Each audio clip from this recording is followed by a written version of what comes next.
Welcome to the Real Talk Podcast, where we create conversation and community among real people about everyday issues. This is a place for you to hear truth, connect with others, and find answers to your questions.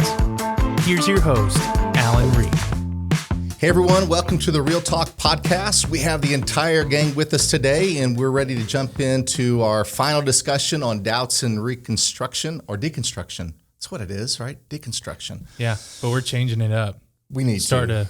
a movement here. We do need to. I thought of one, actually. The doctor movement, doubt and reconstruction. Because I guess we've all decided that deconstruction really only gives you half, gives you the negative side. So what about build back better? Nope. That sounds I like haven't heard of that before. It sounds like a sermon series. Maybe so. I think it sounds like a political campaign. It is. Yeah. Anyways, I just thought that was, that's what we are wanting to do. We're wanting to build back. We're wanting to build on top of it. So, yeah, probably a bad idea. But anyways, week one, we talked about doubts. And week two was all on deconstruction. Today, our responsibility as a church and as individuals, that's going to be our focus, is how do we as a church respond? How do we as individuals respond? How do we do it in a good way? So before we get started, just to get the juices flowing, what is something that you believed as a kid that you later found out wasn't true? Anybody? I can go. All Mine's right. funny. So, All right. so as a kid, and I still believe this is true, just in the back of my head, it's just one of those things you're like, it could be true, but it's not. So when I was a kid, my brother would always, like when we were taking showers, he'd come in and turn off the bathroom lights just to scare us. And so he told us that if you take a shower with no lights on, spiders would crawl out of the drain. And so it's haunted me my entire life. And I still believe it a little bit today that if the lights go off while I'm taking a shower, spiders will crawl out of the drain. Funny. That's terrifying, isn't it? A terrifying childhood. Yeah. It's very scary. That's the perks of being the youngest. Now, Allie, you were very worried that David might have the same one as you. I'm not going to tell you that that's not true because one time I found a spider in a toilet right before I sat down. So That is terrible. every drain. It happens. Every drain. Why are we talking about spiders? Did you guys plan this because this is No. my first day back? We actually terrified found a of spider spiders. in our dog's bowl the other day. I'm like, did that like come off of his little beard or buddy. something? Yeah, it was a big one too. Good protein. It was Ew. giant. Sick. All right, Allie, what's yours? I believed that if you weren't fully covered when you went to sleep, something would come and get you. And I'm not going to say that I don't believe that today. Wow. Have you ever seen that photo, the meme photo? Where it's like the hand or the foot sticking out. No. Well, it's like it's a cartoon of a person sleeping, but the teddy bear and it has like a sword, and it's like protecting you from the. So No, but you just need your teddy bear to protect you. So That's if why I got anything was married. uncovered, so like if you had a foot uncovered no. or something, then something would grab you. You did not dare do that. That's Do so you funny. like burrito yourself up in a blanket? Well, that's how I prefer to sleep anyways, so it just worked out in my favor. But if I was hot and sweaty, I would never unravel the covers. You just suffered right through it because it was that or death. So So have you ever been in a third world country without air conditioning then? I have not. Oh man. I wouldn't do it then. I'd still Yeah, find some it's kind rough. of blanket. It's Just a especially when you have places that have mosquitoes and you can't just protect yourself from getting bit during the night. Funny. It's So terrifying. Rather be bit for than both pulled of out yours, by the boogeyman. yours so. are fears. Mine's. I might need to go to counseling for this one. So this is no lie. In 5th to 6th grade, I literally thought that I was the toughest kid in the world. Like maybe in the top 10, like I could beat up any kid in the entire world. Were you a bully? No. Just like a Sounds like strong it. kid. I stood up for myself when I had Were you to. like fat strong or were you like just Oh no, I was athletic strong. Oh, okay. So you were built. Don't let this deceive you. When I was younger, it was not fat strong. I definitely Not at was all. fat strong growing up. So yeah, that all changed in 7th grade though. Once 7th grade came around, I was Everyone else had growth yeah. spurts and you Yeah. were still definitely met 4 bigger foot. guys than myself. I need to know more. Like, what did you do that made you think you were like the toughest kid? Yeah, that's a good question. I think Yeah. I was really athletic. I always thought I was the best. Did at you like everything I fake did. fight or Very like competitive. train for no, this? I was in a couple of small skirmishes. I can just imagine first Alan rule of Fight like Club. putting on his like You'd be bandana, surprised. Dun, Yeah. dun, dun, We dun. had some fights in the neighborhood. So. running up like his house stairs. going- Something tells me if you ask his family about the story, it's going to be that Alan pushed down a bunch of little girls when he was in fifth grade. Probably. My dad was like that. He would tell me all these stories about how awesome he was as a football player. And I learned it was like mostly 8th and 9th grade. It wasn't even like high school. I'm Yeah. like, Dad. But anyways, so that was mine. I really did. I believed I was like one of the toughest kids in the world. Isn't that funny? Do you still believe that, Alan? No. Like I said, 7th grade, there was a guy named Josh, and he intimidated Josh. me. He picked on me, and I Josh wasn't was a willing- bully? Oh, yeah. Or did he stand up to the bully? No, he was the bully. He was clearly the bully. Josh, First we're day coming of for you. 7th grade. You don't pick on Alan. You don't pick up my boy. He did. He picked on me. I let him. We will boogeyman you while you're sleeping, Josh. Leave All that right. toe out for us. James, what was yours? Well, so I had a hard time thinking of something that I believed because I just wasn't a foolish child. And so, Okay. Well, Boo. that's a dig at all children around the world. and everyone around the table, especially the tough guy over here. No, Scaredy so cats across the I guess I was also the youngest, like David said. But I think what I always thought was a true thing that just wasn't was that if you didn't hold your breath as you were crossing your bridge, you would die. Oh, yeah. And so A bridge or like a tunnel? a bridge. No, Really? tunnel. You have to No, honk the it's horn. what? What? No. No, it's both. It's both. Yeah. If you what now? If you go through a It's tunnel, Not, it's not real. I don't You don't have to hold your breath with either of them. I don't know. did you ever play the game where you, if you saw a cemetery, you had to hold your breath until you saw a church? No. That one's scary too. That one's we would hard. just You hold our. guys had trouble. You guys need counseling. We would just hold our breath. there was I learned nothing all to- this at church camp. There's nothing to do in Wisconsin growing up except silly games like that. But Oh, that's But funny. like on our way to our grandma's house, there was a long bridge over the lake that we had to hold our breath, and I would be the one secretly over there going, breathing out the side of my mouth because I'm like, I can't hold my breath over this. I was 7. It's like a mile long. There's no way. Oh man. wait, That's so what funny. bridge are you going over? What It bridge was is over this? Truman Lake. This is where Where's we that? need Waylon. We need South Waylon Missouri. here Yeah. to kind of psychoanalyze us. I wouldn't. Pinksy's wanna- coming on as a guest speaker, actually for Yes, counseling for Waylon's us. going to come back. We'll have a whole series Please based help on us. We are all very. What does it mean that I thought I could beat everyone up? I don't know. I think that's kind of nice. Kinda in a odd. way. That's kind of nice. Yeah. All right. I've heard that's called short man syndrome. Yeah. Were you short as a child? I wasn't. I was really tall. I was tall. I was this height as an 8th grader. So I was the biggest kid as an Whoa. 8th grader. Yeah, I was a, So you were a freak. but I was not. I wasn't. I wasn't you were as Carson. hefty. Yeah, you were your son. I was that Carson is very skinny. The skinniest Carson. I weighed Could about. you imagine if he was I weighed like, about 40 if he was or like 50 Carson pounds thinking he was the more than toughest kid Carson ever? at the time. I'm like, you weigh 58 pounds. Dude. My son, he's very tall, very thin. We can go into We that. love you, Carson. So takeaways from the series so far, whether it's on doubt, deconstruction, what are some of the things that you remember most and that you learned? I had a couple things that I learned.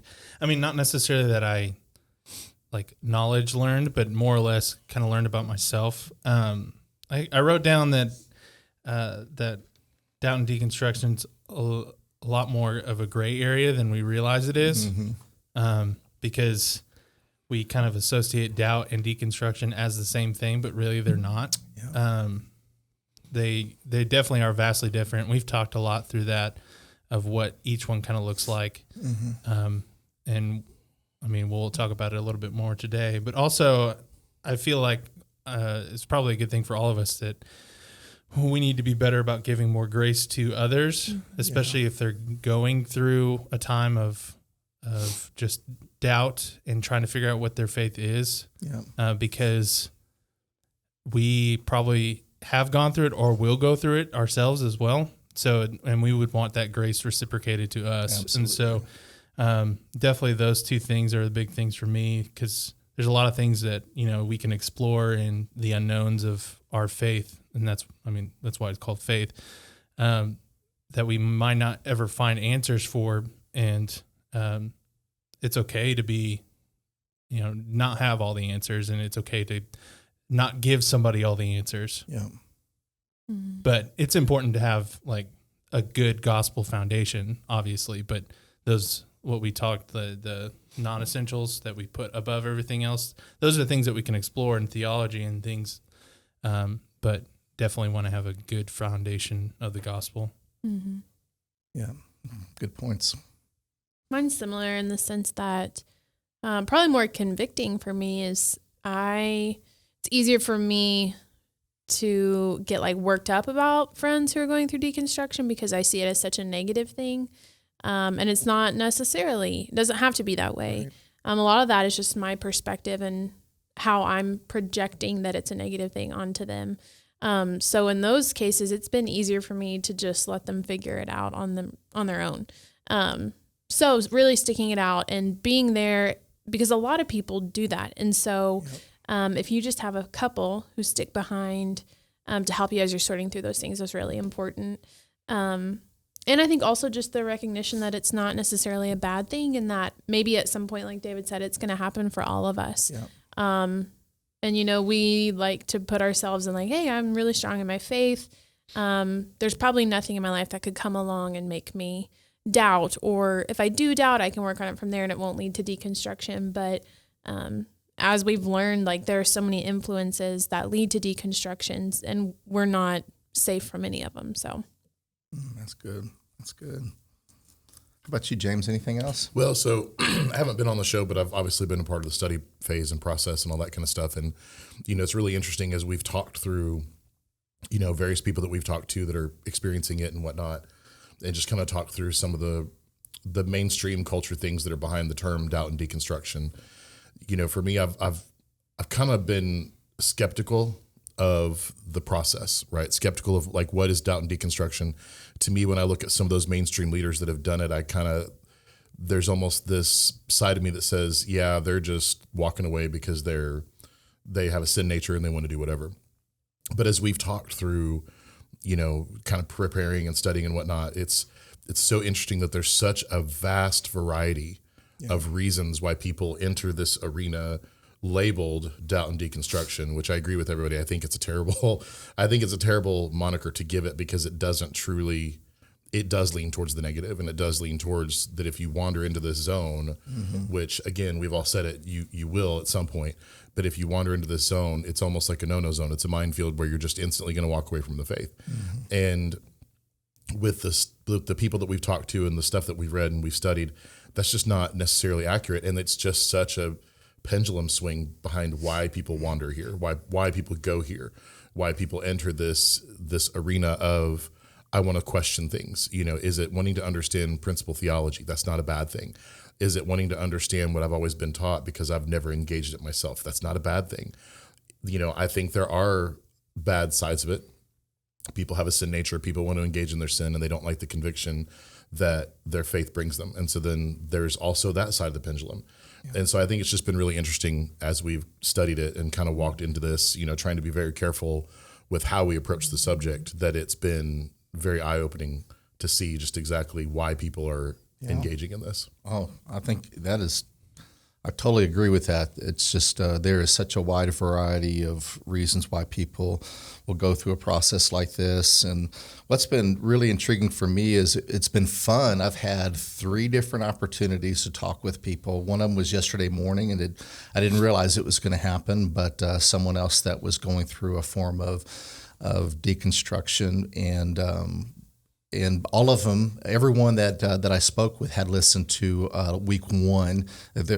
Today, I guess the recording that we did last week is going out today, so they'll hear that as well. But they were encouraged by what they heard from week 1 and the way that we approached it, and so it just shows the way we respond as Christians, the way that we approach the subject can really empower people to be freed up to have that conversation with us, because I think, and we'll talk about this in a bit, the church and we as Christians haven't always been very open to discuss some of those, probably out of our own fears, you know what I mean, for them and even for us, And so I've been encouraged by that for sure. But yeah, just like you guys, there seems to be a healthy form. The ones that I talked with, I felt like that they were approaching it in a healthy way, even though that they didn't know the result of it. And I don't know the result of it, where the end game is going to be for some of them. I really liked their thoughtfulness and their approach with it, and it wasn't a passive thing where they were just naming off a bunch of stuff. They were really digging in, and that was really good. But then also it brought to light that there is a really unhealthy movement and a purposeful movement that is trying to engage believers and draw them away from the faith. And that's the part that's concerning. There's a healthy aspect of it, but then there is a movement that I think is really trying to woo people away from the faith. And we as Christians, myself as a pastor, all of us work in a church here around the table. We have to be mindful of those things, and that means we need to be purposeful as well. So today what I want us to do is to really focus in on two takeaways. We all agreed before meeting here today that this would be what we would focus on because so many young people, so many people are dealing with spiritual doubts. And James, you said it, there's so many different reasons. Sometimes it's over social issues. Some of them are theological issues. Some of them are emotional. Could be an experience that they had with a believer or with the church itself. Or maybe even something that was outside of church. Could have been at home. People that have had bad things happen to them. So many different reasons why people may step back and deconstruct. So what I want to talk about today is one truth or one thing I think we learned is at our worst, we as the church can be a part of the problem, right? And we can make things worse sometimes if we're not careful. And so I want to talk about that. Let's unpack that for a little bit. And then also, equally true, at our best, we are uniquely positioned to offer solutions. I mean, obviously the solution we have, but also there's lots of solutions. There's lots of ways that we can be helpful. And sometimes I feel like we're our own worst enemy. We really shoot ourselves in the foot as Christians, as Christ followers. And so I'm hopeful that this could be a good conversation for us to have. So for those of you that are listening today, my guess is there are going to be people from all different generations, all different places within your faith. Some of you are going through deconstruction. Some of you are having a hard time identifying with that and why someone would struggle with such things. So just sit back and listen. And if you're triggered by something, I just want you to ask the question, why? And dig a little deeper. And if you're apathetic, that's another thing that I would be concerned with if you're really not bothered by it. Because here's the deal. Most of us are going to grow up eventually having kids, or some of you have grandkids. And you ought to be concerned because it's happening to our young people. I have kids right in that age range. They're both in their younger 20s, and they are wrestling with it. And those of you that are older than me, you have grandkids that are entering into that phase or have gone through that phase. So let's talk about the first one first. How have we as the church contributed to the problem? What have we done that has maybe not been helpful in the past or even in the present? What have you heard? What have you seen? I think you kind of touched on it, but we haven't been open in conversation. There are some things we've just shied away from talking about. And as we've seen probably over the last 10 to 15 years, some of those conversations have had to have been had, and things have gone poorly because a lot of things just have been pushed under a table for so long. So when they're brought to light, nobody knows how to deal with them. I think another thing that happens too, and we might not necessarily as the church do it, but we always forget maybe the perspective that people have of the church. And I think that's important. A lot of people put your church leadership on pedestals. And we are called to a higher standard that we need to live by. But at that same time, the church has done a really good job of not being transparent about who our leadership is. And that's what we've seen happen is, church leadership going through deconstruction. In several mega churches. And I know it happens on a smaller scale too. So I think just transparency hasn't always been there for the church, capital C. So I think that's one huge issue. Yeah. Good point. Yeah. What else? I think it's important to note that the church itself is made up of flawed people, and we're easily thought as perfect people in that who go to church or who are called Christians, and we think of ourselves as perfect people. Yeah, that's probably that's more the, it. that's the problem. Is that we nobody thinks we're perfect, but they might think we think that, or we feel the pressure to act like we're perfect. We know we're not perfect, but we feel the pressure to act like we're perfect. Right, and that kind of is the root of the issue, just a pride issue of people in general. Not necessarily the only people in the church, but people in general are just prideful. That's just part of our sin nature. And that has a lot to do with how we treat others. Yeah. And if we think that we're better than them, unfortunately, we have the label as churchgoer Christian, which then influences others to say, well, if they don't treat me like this, then the church is not going to treat me well either. Yeah. And so that comes back to the grace thing, is that I think and this is just a personal opinion, that I think we're really bad about giving grace to people. Not necessarily allowing things to happen, allowing sin to keep happening in our lives and their lives.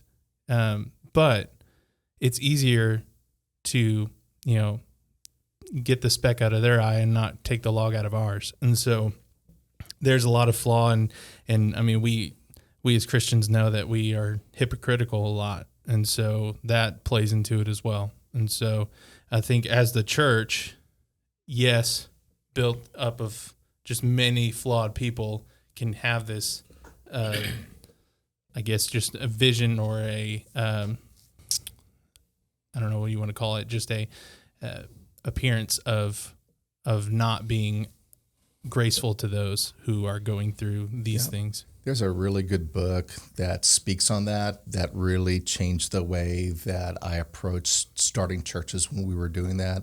It's by Timothy Keller. Some of you guys may know who he is. He's a pastor out of New York. He wrote a book called Prodigal God, off of the story of the prodigal son. And the emphasis of the book is most of our churches are older brother churches.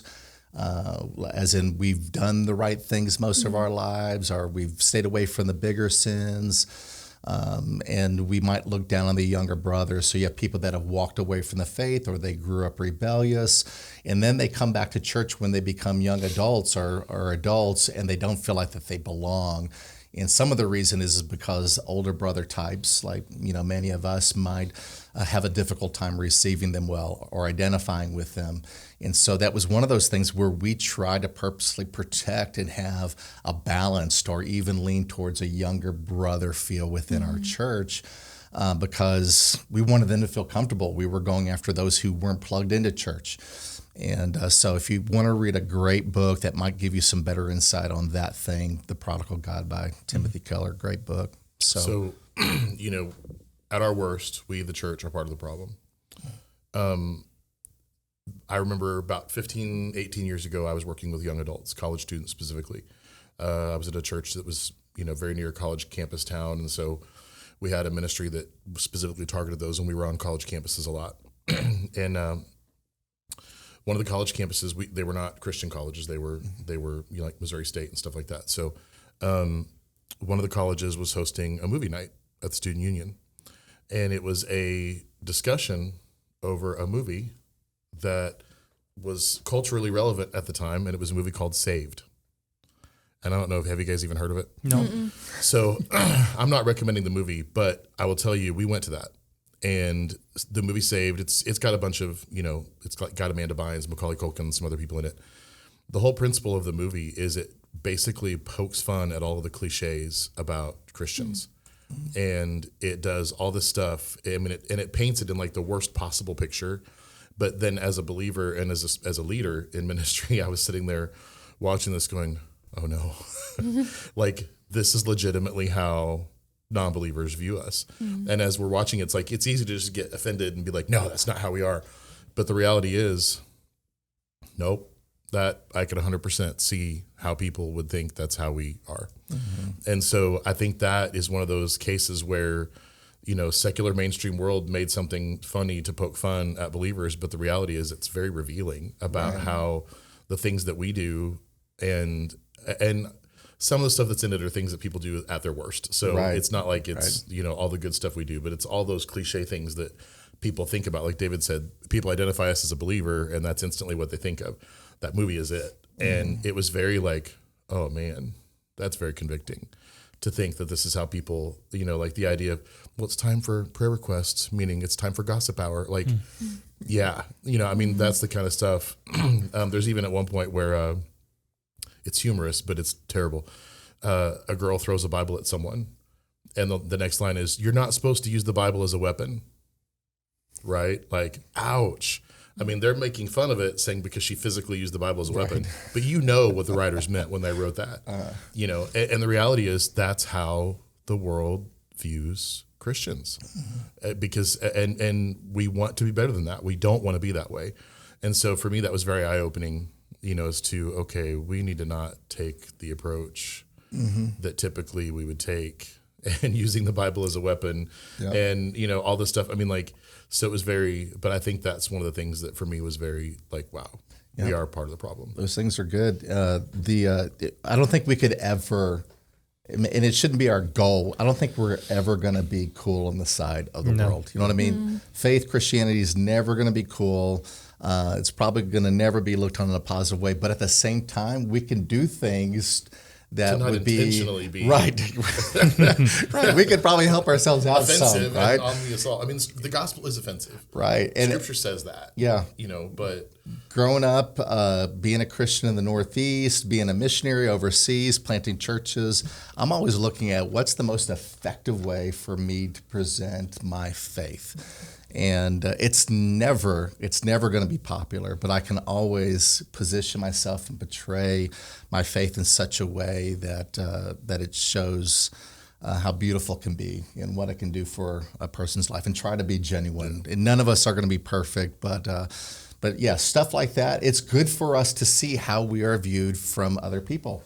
And a movie like that can be harsh, but that's what humor is, right? It's got elements of truth to it, and everything else. I listened to a video or a podcast from Sean McDowell. He's one of my favorite. I heard he's coming to Lead Defend next year, and I'm excited about that. But he was interviewing a guy who, his name is Jonathan McClatchy, and he kind of talked about the essentials and non-essentials in a way that was different, that kind of was like, it expanded kind of that thought a little bit.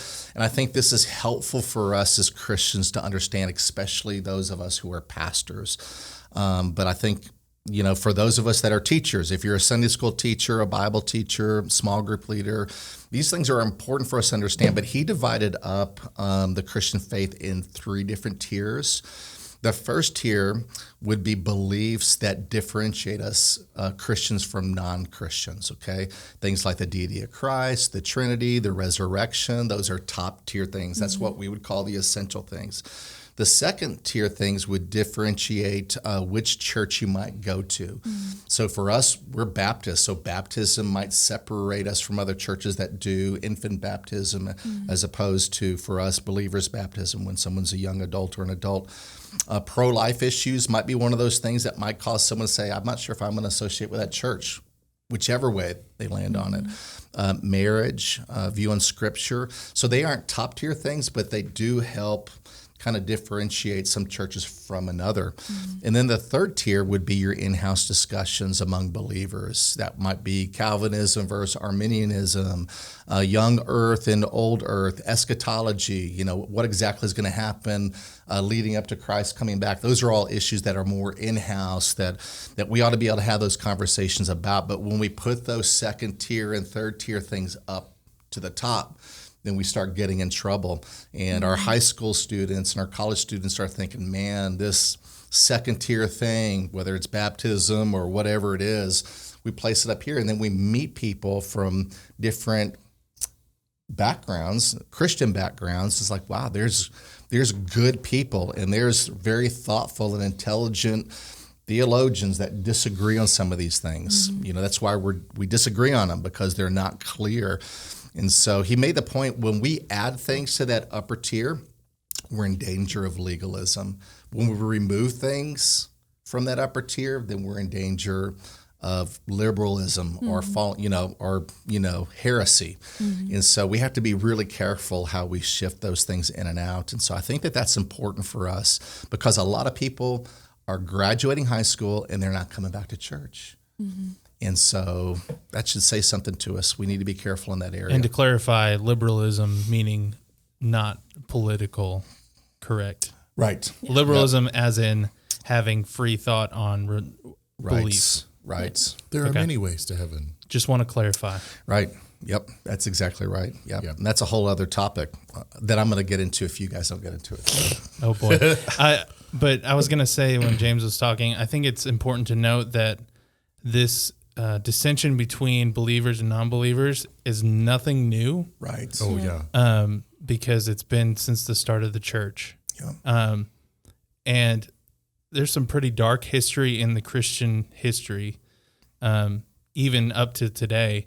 It's just, I mean, thankfully now we don't kill you if we don't believe, if you don't believe Christians. I had the joys of doing that for my senior thesis, writing about the You killed Crusades. someone for your senior? No. I had to write about the Crusades. So, Yeah. Wow. but yeah, it's important to note that it's nothing new, and I think this is an issue besides deconstruction and doubt that is never going to be solved on this side of heaven, unfortunately. But if you realize that, then I think it'll help you kind of compute how you will go into situations like that. Yeah. Not necessarily wanting an answer or how to solve an issue, but rather it's just like, okay, there's things that I know that I have no power to fix, and only God's grace can fix that. Yeah. Yep. But how do you approach that? Because that's such that idea of wanting an answer and wanting a resolution is so current right now with a lot of the stuff that is politically charged at the moment. Everybody wants an answer. Everybody wants a response. Everybody wants reconciliation. Everybody wants you to answer for X, Y, Z. So how do you approach that whenever, you've talked about it when we were kind of doing our study stuff is like, there's just some things you have to have faith that you just have to believe that God's got it. But how do you engage that? How do you talk about that with people that are so set on, I've got to have an answer for this right now. I've got to have a We'll resolution. talk about that here in a minute. That's going to be, I think, the positive side. Okay. That's going to be the next question. But that's, yes, Spoiler how do we alert. do that? How do we approach those Spoilers. things? And, Well, can I just add to I think so that tier, what's scary about that and what's hard to understand. I mean, it's easy to understand the tier. You just explained it really well. But I think what's hard mentally to wrap my mind around is like we lead with conviction and we communicate our convictions. So things that, and my personality is I'm a rule follower, and the Bible does not give me rules to follow. That's the guidelines for my life. But I'm also a people pleaser. So wanting to please that big brother mentality. So what was laid out before me, the faith of my family, the faith of leadership and everything. But then also having those convictions of like, we've got to do this right. And I'm a justice seeker. So like everybody has to do this right or you will suffer these consequences. And so She's the one that would kill you if you didn't believe. yes, Yeah. it was me following everyone around. If I'm she us. comes scared into to the sit office next with to a sword, we need to be very Yeah. cautious. But I mean, it's just one of those things where I think Yeah. that accidentally, it's never been intentional, maybe for most, that we've elevated some of those non-essentials, but it's the leadership and our conviction coming through in that leadership. So it's easy to do. And I think you just have to be very self-aware in those cases. Do we elevate them because they're the things that are easier for us to understand? Probably. The top tier stuff really is stuff that relies on faith. I heard it said one time by a leader in ministry that like what we believe is really outrageous. We believe that someone was born of a deity, like he was born, died for our sacrifice, right? Like, and just like that requires faith. That requires accepting the fact that there are things that you won't know or understand or comprehend this side of heaven, like David said. So do we elevate the other tiers because they're easier things for us to grasp a hold of and for us to argue and for us to stand behind and defend and justify? Yeah. I think yes and no. I definitely think the upper tier stuff, yes, it's by faith. It's obviously by faith that we're saved, right? But it's also things that we can reason through and understand and believe. It's not like a step of faith where it's like you're grasping for thin air and just hoping that there's going to be something there. I mean, we believe in the resurrection because there is evidence for it. We believe in the Trinity because it's spelled out through Scripture. It's not just out of nowhere. And I'm not saying that you're saying that. I just want to make sure that people that are listening don't hear that. Don't get the wrong idea of that. But, we have reasons why we believe and have convictions on upper tier stuff. But I do think you're right. Some of these gray areas, they're because it has in the past, church history caused churches to go in separate directions and end up being different denominations. They have argued and fought and even killed over second tier stuff. Yeah. We're talking about second tier, baptism. People have died over baptism, believe it or not. Didn't John Calvin kill a dude? Pretty sure he did. Yeah, he did. I mean, there's like religious wars, Yeah. which is wild to think about. Yeah. Can you imagine us like suited up, like, put me in, coach. Gonna go fight some insert denomination here. Yeah, and you have to remember that's where kind of faith and politics kind of like are Yes. melded together. We're going after You the can't tell Methodists. difference. Yeah, so it's No, we're not. you we're know, not. We love you, and that's something. Methodists. Methodist listening, please no. Yeah, so and that's something else that I think we talked about. Man, do we touch on this? Do we not touch on this? How do we touch on this? Because we know it's such a hot topic and people are very passionate about it.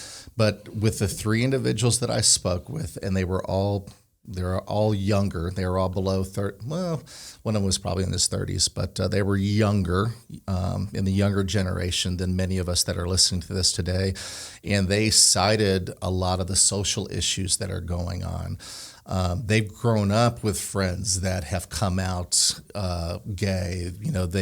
They have friends who are passionate about some of these social issues when it comes to Black Lives Matter, critical race theory, all this stuff that really kind of can trigger some of us as Christians. You had the coronavirus that we've had to go through and the divisiveness over that. And right now, transgender issues is very big, and in sports and all that kind of stuff. And so, the people that I talked with, I think that they were really uncomfortable sometimes with our approach. And it's a struggle. Like, how do you stand up for what you believe in? How do you make sure that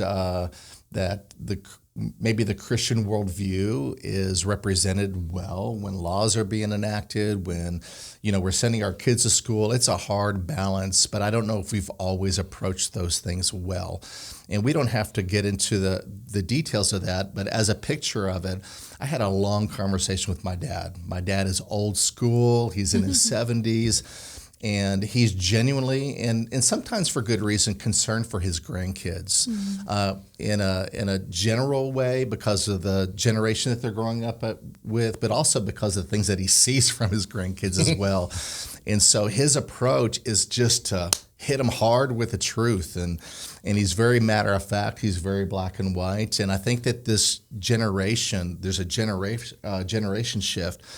And so I think that the younger generation is struggling with that. And I just had to tell my dad one day, this was last year, we stayed up for about an hour. I'm like, Dad, I think your grandkids know what you believe. And you're pushing them away. You need to focus on showing them how much you love them. If you show them your love, you will be so much more influential with what you believe in your convictions. Mm-hmm. And it's that grace and truth, that whole balance that I think as Christians, we tend to always lean on the true side and we forget the grace and the love side. Mm-hmm. And sometimes instead of arguing with somebody, it's inviting them for a coffee and just listening to their side and patiently presenting our side. As well, and our approach is all wrong, and so we need to be careful with that. And I think that I'm turning 50 next week. Next week today. Whoa! I changed to you're going over the hill. Oh my goodness! Count your gray hairs now. Yeah, they'll never be this few again. So you guys can pray for me next week for sure.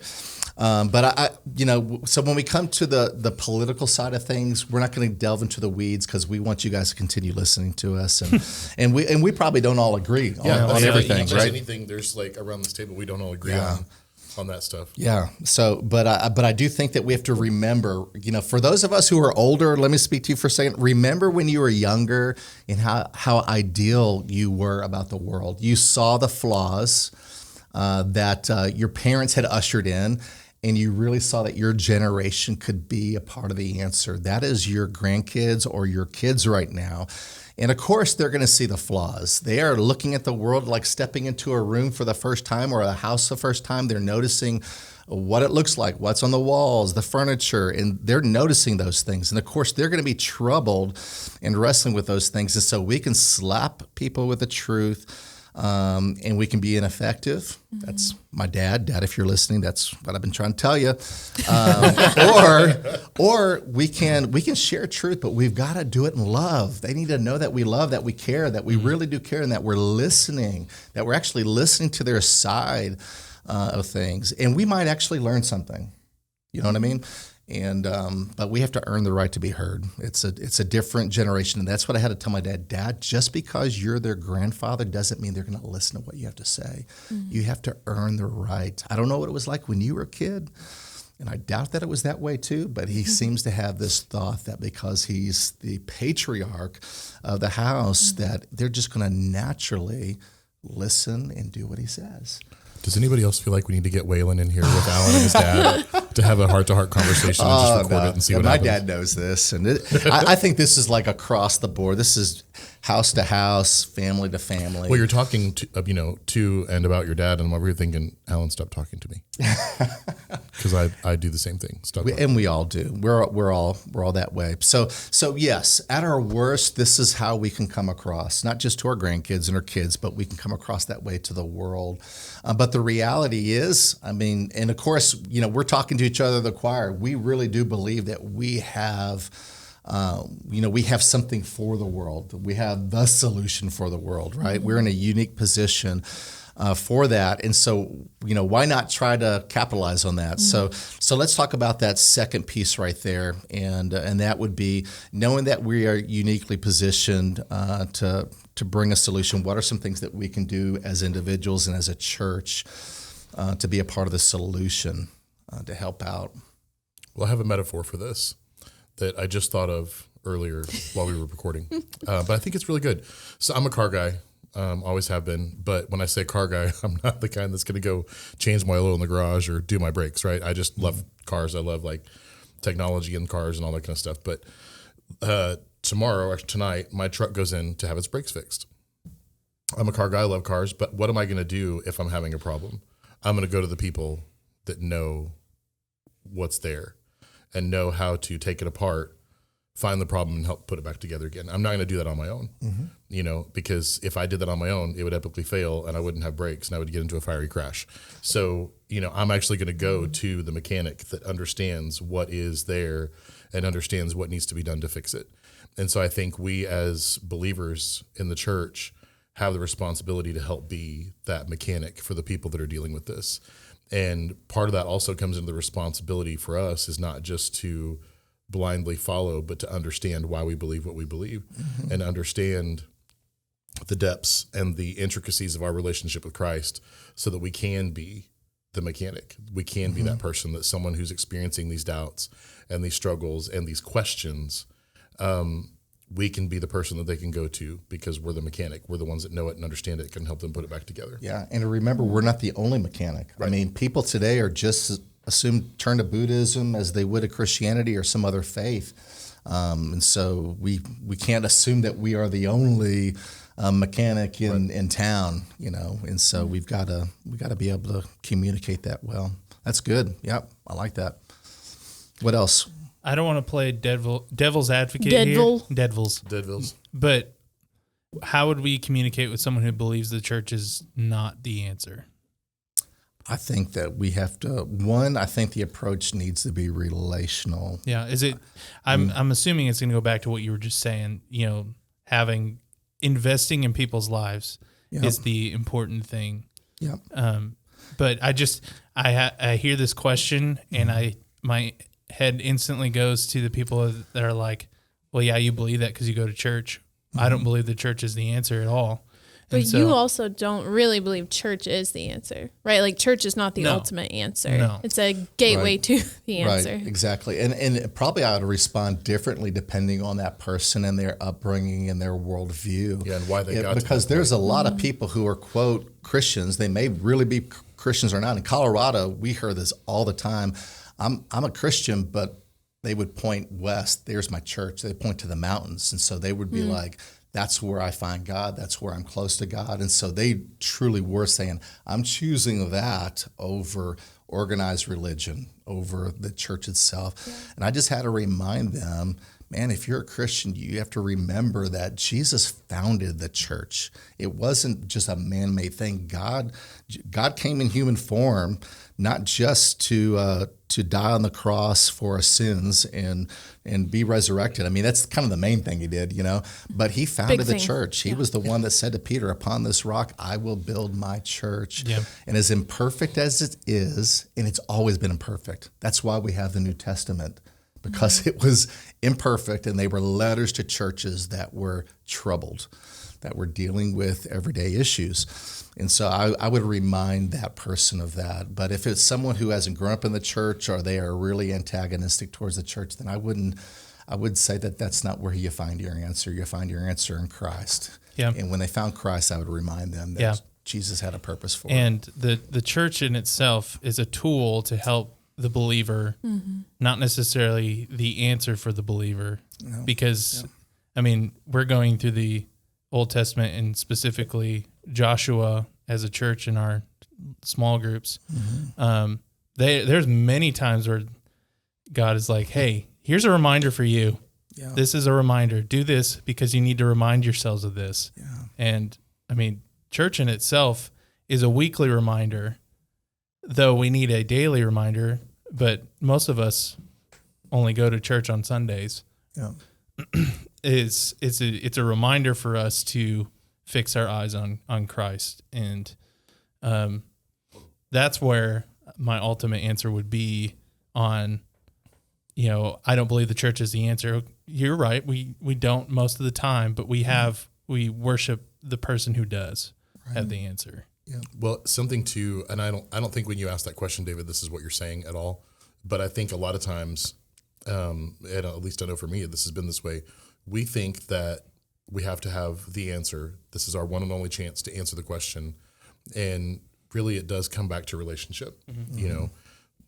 Every circumstance you're going to enter is not going to be okay, this is your 5 minutes to try to lead this person to Christ. This is your only opportunity. It's about building a relationship and being able to have that ongoing conversation, and we don't think that way. I think we're not trained that way. I think we think of evangelism as going door to door and sharing the gospel or going on a mission trip, and that's your one opportunity. That's it. You're at the door. If you don't do it, then you're done, kind of a thing.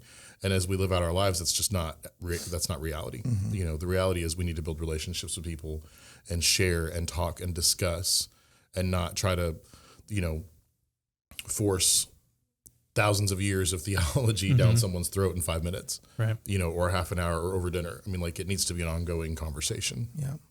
Yep. That's good. And it's fun. I mean, the last 2 weeks I've sat with 3 different people for a lengthy period of time. And it was encouraging to them just that someone would be willing just to sit down and listen.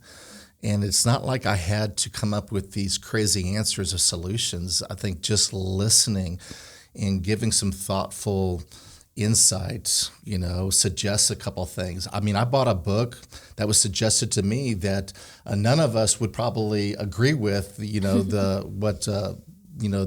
focus of the book is on. We wouldn't believe it theologically, but I wanted that person to know that, hey, I'm willing to delve in your world and see what has been so influential for you. If this book has been so influential to you, then I'll read it. Yeah. And I think that by doing that, I'm hopeful that, one, I'll be able to gain someone else's perspective on something. And maybe this individual be more willing to read a book that I might offer, or check out a website that I might suggest to that person. So it's got to be a two-way street. And that's just where we have to be available. If we're going to be effective as a church, as individuals, we have to be available. We have to be okay with not having all the answers. And we're going to find ourselves growing ourselves and maybe even being challenged in our faith a little bit, which hopefully will cause you to grow and to dig deeper. So what else? What are some other things? I think the church also has the unique position to raise awareness of things that are important. So the discussion of deconstruction is important. Yeah. I don't really know how often that word is tossed around from a pulpit. And so I remember specifically one Sunday, the church I grew up in, our pastor mentioned a book series that had just come out. And basically he was warning there's a lot of things that happen in this book that are going to change young readers' minds. And so I'm just warning you now. So parents, you have an idea and you can deal with it when it comes across. And hopefully it never comes home with your child. But if it does, here's what you can know. Harry Potter? No. The Shack? No, Was no, it no. The Shack? No. Okay. Left Behind series. No, it was the 50 Shades of Grey series. Oh. Yeah, there you go. That was so not We were one of my totally guesses. going the wrong direction. I was way I figured you were off. going to keep guessing, so I'll just tell you the truth. But I mean, it was one of those things, it's happening in society. Right. You need to know about it. The church needs to be discussing it. And so I think we have the position where we have lots of people listening on a Sunday morning or whatever day of the week it is. But just even mentioning those things that are happening in real time in the world that a lot of people are dealing with is important. And that's just a position that we have, and we should take advantage of it.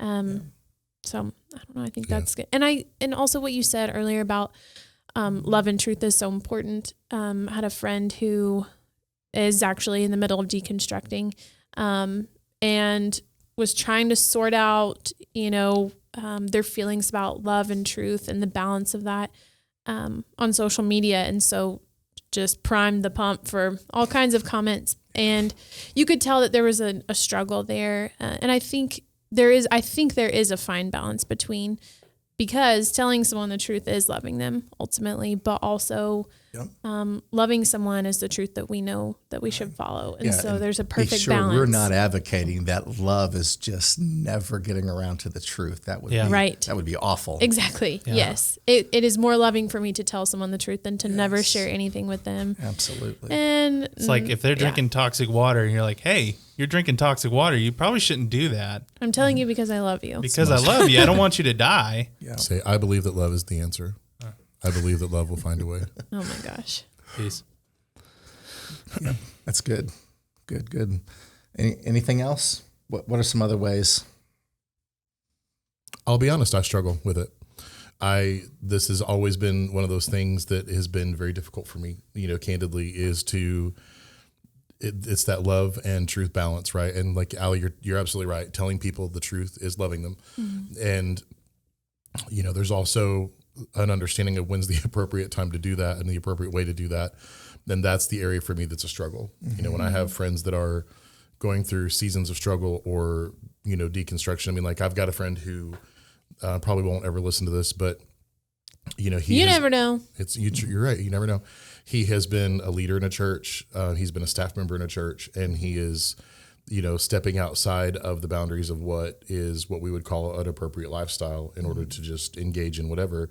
But when we talk, it's, you can tell there's still very much a love for Christ and a love for the church there. He's just not actively living it. Yeah. And so for me, that's very, very hard to balance that, because I just want to shake him, and say, stop what you're doing. This is wrong. I can tell this is wrong.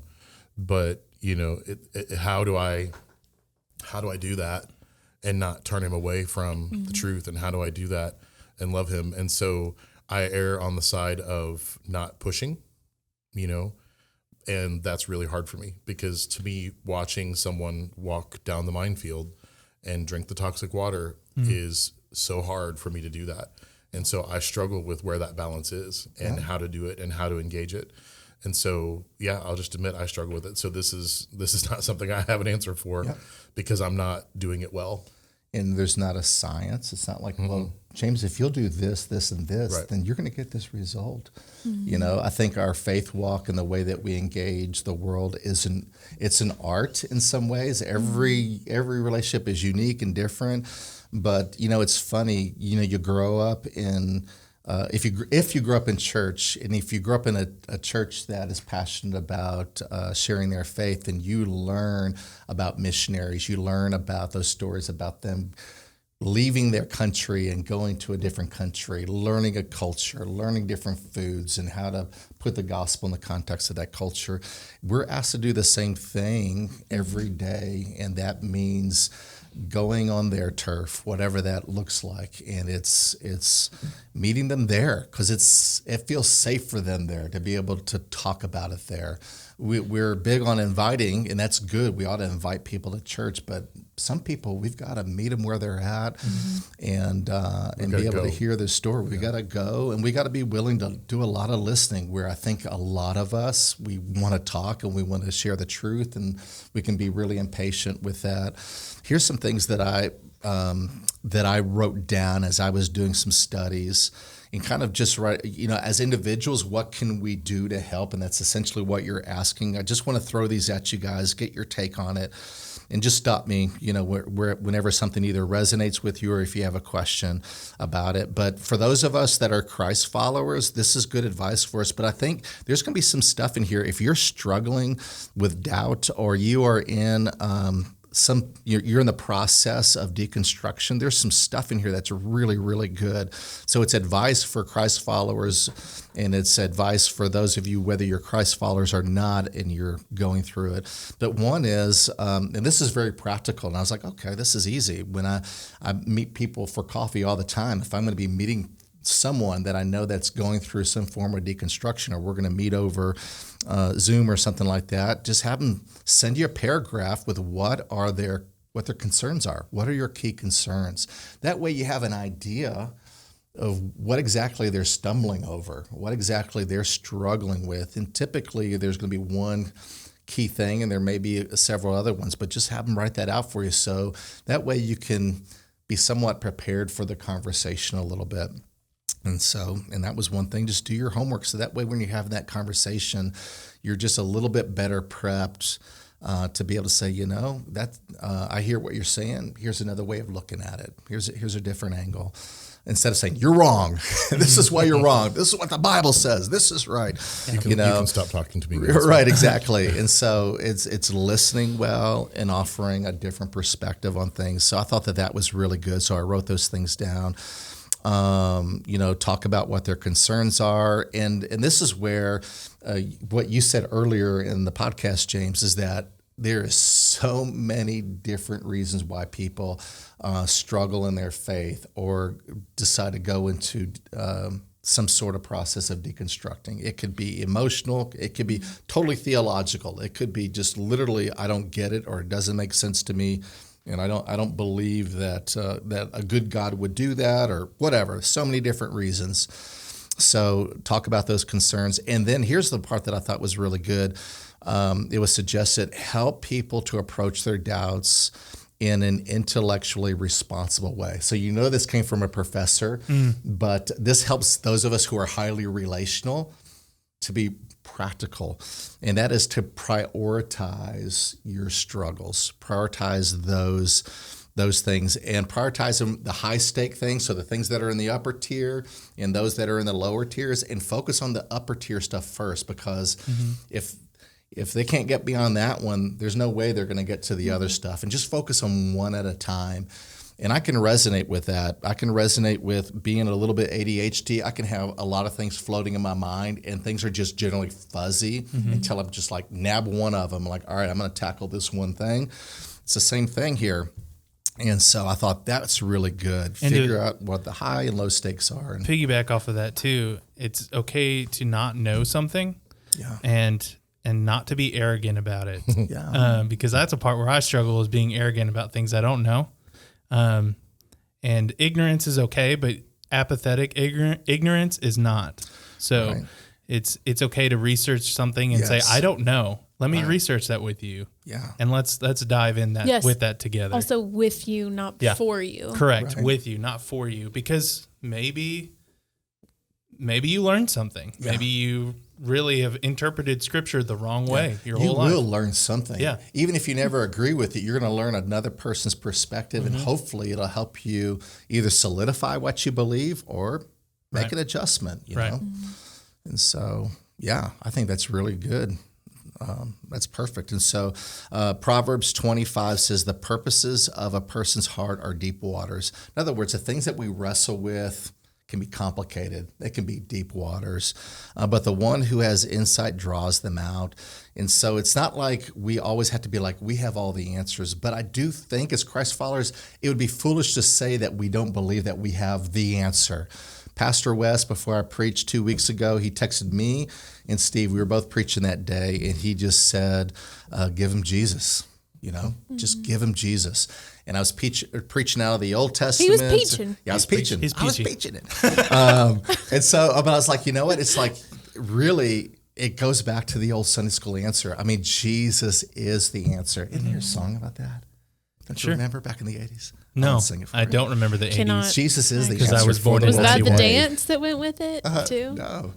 Some of you guys know what I'm talking about. You're listening. Can I ask a question that might make me a terrible staff member? I don't know. Can you? What is that? Eternal consortium. That's a different belief of what happens when people die. Do you believe that people spend eternity in heaven and hell, or can someone die and go to hell and be burnt up and consumed? So this person that I was listening to, they were saying that is a lower tier thing. It's not an upper tier thing. I'd never heard that before, so I was like, you wrote that down. Yeah. Big. You guys don't have the notes to be able to look at, but I can No. see them. If you go to seminary like me, you can learn big words too. I And went then to you the can University peach of on it. Arkansas. Oh man! And so it's just I thought that was good advice. Those were some of the pieces of advice that I wrote down for myself, Alan. When you're meeting with someone, and now I'm looking for it. I'm engaging people, and I'm like, I'm just wanting to be available. You know what I mean? And so it's like, now I can just say, hey, why don't you just write down in a paragraph, what Yeah. you're struggling with. And I'll be like, thank you, Dr. Jonathan McLatchy. And so anyways, Kalachi? I I thought was that gonna was say, That's what I hear. That was I'm hungry. good. Anything else? donut. Anything that you heard from there, or anything else that maybe we haven't covered that we can do to capitalize on our unique position as a church? I think it's important to note, and we talk about this in the church realm a lot, is that our responsibility is not to convert, it's to tell people the truth of Jesus and let Jesus do the work. Yeah. But that doesn't mean that we can be lazy about it either. Yeah. Right. And so it's We're to important. be a witness. It's important for us to seek those opportunities, like you're saying, but also know that just because someone doesn't leave your conversation enlightened and saved doesn't mean that you've failed or you are just a bad person. It means that you need to keep creating relationship. And even if God doesn't save them when you are meeting with them or whatever, we don't know down the road that seed has been planted. Yeah. That could have been, they say that it takes, 7, 8, or 9, whatever it is, for the typical person that comes to Christ, whether it's as a young adult or as an adult, it's like 7, 8, or 9 different conversations down the road, that it's never just the first conversation, boom. God's always prepared the heart, and usually it's through conversation, through whatever. Relationship, and living so, life. Yeah, we're rarely going to be that 9th or 10th conversation. Every once in a while it happens, and I'm just like, wow, okay, I just had to bring it up, and that person was ready to make a decision to follow Christ. Well, it totally is a God thing that began, weeks, months, years beforehand. And so just remembering that, I think, is always important. There's 2 books that I ran across. One of them, James, actually, you're the one that brought it to our attention, and you ordered it for us, which I'm You thankful bought for it that. to our attention. Yeah, Nice. you brought it. You And bought it. And I will tell you, I was bought it hooked. and brought it. I was I don't hooked in think I'll chapter ever- 1 because they used The Hobbit. I love it whenever books use mainstream culture stuff to Mainstream? emphasize. Hey, that'd The be a Hobbit's good not one. really mainstream. I feel like The Hobbit's the Lord of the pretty Rings It is, is. but not the Hobbit. We're going to close out with I don't James know. reading that before, okay? That's going to You be our want me to read it? closing. Do I need No, it? not yet. I need it. So the first book I want to recommend that James recommended is called After Doubt by A.J. Swoboda. Swoboda. Swoboda. SWOBODA. Swoboda. It's and so the subtitle is sing it. How to Question Your Faith Without Losing It. Really, really good book. I haven't read it all, but I've definitely thumbed through it and got some great ideas from it. The second one is from Page John numbers. Marriott, spelled like the hotel, and it's called The Anatomy of Deconversion and Keys to Lifelong Faith in a Culture Abandoning Christianity. Also a really good book as well. There's probably a lot of other good stuff out there. And The Bible. yeah, the Bible would be the Highly best. recommend. Yes. 10 10 out of 10. Absolutely. But before James starts, he's excited. Like I can tell he's primed and ready to We're go. gonna get copyright before strike from this. before he closes us out You want with me to change that. the words a little bit just to. I just want to say thank you guys for joining us for this series. It's been fun hearing some of your feedback on that, and it's been great talking with some of you in regards to. We'd love to hear more comments and absolutely. send us more, and we'd Yep. love to talk about it more. Absolutely, and reach out to us if you want to set up a time to discuss some things that you're struggling with. We'd be happy to do that. Which is the email address that we ought to promote? We've got 2 or 3. Would it be the real talk at fbcrogers.org? No. Okay. I mean, that's an easy That's- one, but I don't have the whole list in front of me. We will put it I'll in the put it comment. we'll put it in the We caption. have several. Okay. Yeah. So you put that in the comments, right? Yes, I will put it and in the then we comments. also just want to say, those of you who have been listening and you're getting something out of it, we don't say this enough, and James reminded us we need to say it more and we didn't do it, but like, subscribe, and share this material. Subscribe, share, And comment. and comment. Right. Absolutely. I was pointing at Allie for her to do it, and she didn't do it. What was I supposed to do? Like, subscribe, and share. Yeah, and retweet. comment. What else was I supposed to add? Nothing. He just Oh, wanted you okay. to say it Yeah, again. he just wanted you to repeat I just it. really want to drive it home. All right, just read the book and let's close All this right, out. so wait, was there more? You kind of had. No, that was it. Okay, so in order to avoid copyrights, I'll change the names. No, Don't, just just leave it. read Just it. read just- it. All right, I love the Lord of the Rings stuff, and I love the Hobbit. So this is Gandalf talking to Bilbo. Gandalf, I'm looking for someone to share in an adventure that I'm arranging, and it's very difficult to find anyone. Bilbo. Sorry, could you say that again? Oh my gosh. Oh my Siri gosh, is not Siri a is fan. not happy. So I've discovered that if I talk in certain ways, I can convince David's Siri that I'm him. Oh my gosh. Just read the book. I'm going to start it over. Gandalf, I'm looking for someone to share in an adventure that I'm arranging, and it's very difficult to find anyone. Bilbo, I should think so. In these parts, we are plain quiet folk and have no use for adventures. Nasty, disturbing, uncomfortable things. Make you late for dinner. I can't think what anyone sees in them. Gandalf, well, you'll have a tale or two to tell of your own when you come back. Bilbo, can you promise I will come back? Gandalf, no. And if you do, you will not be the same. I think like that was just so great as a, what is that? It's, I'm just doing it because they're it's doing like a it. poetry thing, you know? I'm also doing oh. crab claps. I say, it looks like you're playing castanets. But I thought that was so great for someone who's going to venture down the road of trying to understand their faith more.